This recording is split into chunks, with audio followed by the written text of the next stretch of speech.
environmental challenges that airlines face these days? Well, obviously the big focus on airlines is the carbon emissions program that the Europeans are wanting to introduce.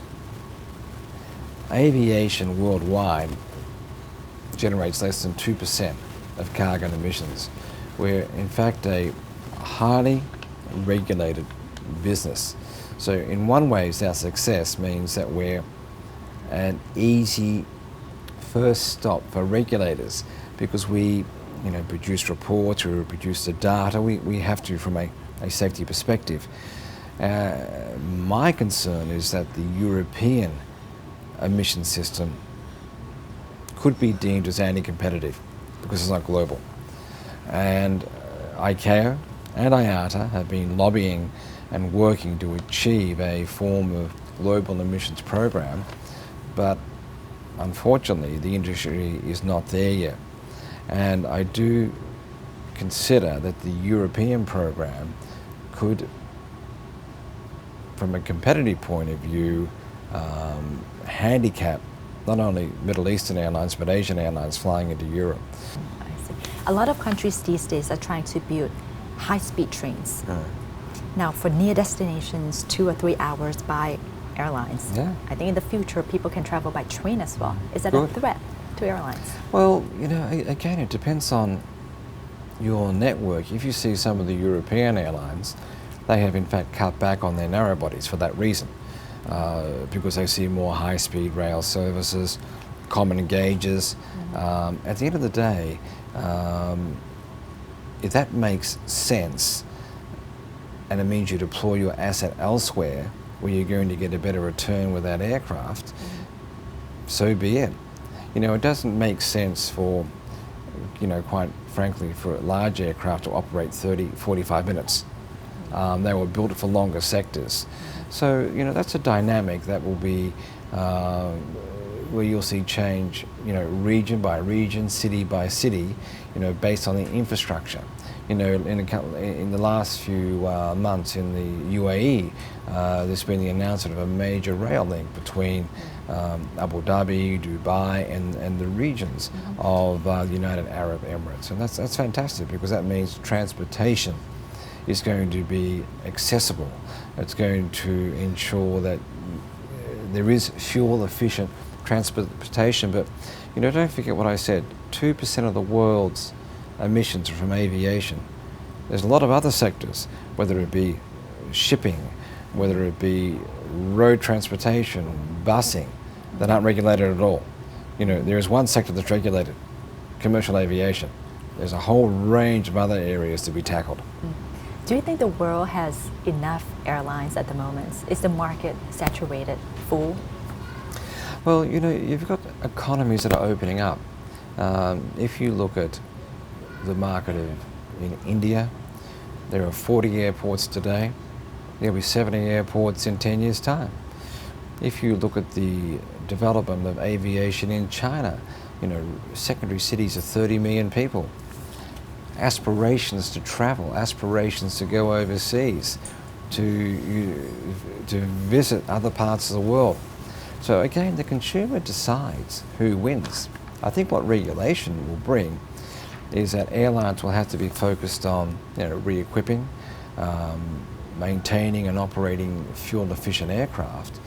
But again, I look at India, 300 million middle class. I look at China. I look at Brazil. I look at the South American economies. People are going to want to still travel. Airlines will start. Airlines will go broke. It's an economic cycle. How important are airports in order to make that particular airline successful? Well, airports are important provided that they're not monopolies. Unfortunately, most airports are monopolies because they control their own charging, they take advantage of retailing, they are the only caterer in some cases, or they've got 2 or 3 caterers who are paying a fairly hefty concession. And it's fairly tough to negotiate with Monopoly Airport. If you're flying into that city, that's the only airport that's there. And what you see today is that most airport owner groups are listed on the stock exchange, do very well, whereas the airlines have to struggle. And airlines bring those customers to those airports. So I guess you'll hear from a lot of airline executives that model between airport owners and airlines isn't where we think it should be.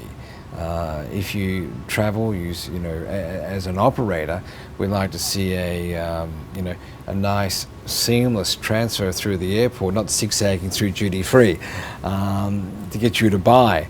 We'd rather get you buy on board. Airports are key, but still, one of the challenges we face as operators dealing with monopoly airport owners. What's the goal of Etihad, short term and long term? Well, Etihad will always be a good mid-size airline. We will peak in 2017 with just over 100 destinations. We'll be an airline of around 120 aircraft. We'll employ close to 27,000 people. More importantly, Abu Dhabi will be one of the major cities of the world, and we'll be the airline from Abu Dhabi that will be bringing people to Abu Dhabi, and simultaneously we'll be building a transfer proposition that will connect people.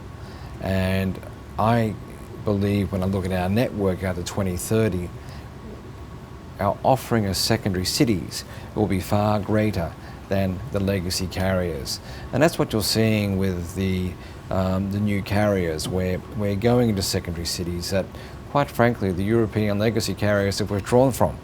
We're opening up the network, and that's good for the consumer. I'm a big fan of the customer, and at the end of the day, you place your aircraft where you can drive demand, where you can drive the right level of yield, where you can ensure that every day of the week you're achieving 70-80% seat factor. So it's if you look out to 2017, 2020, we won't be one of the largest airlines in the world.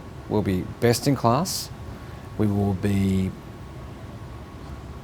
certainly seen as a leading brand, a safe brand, and a brand for my shareholder that makes money.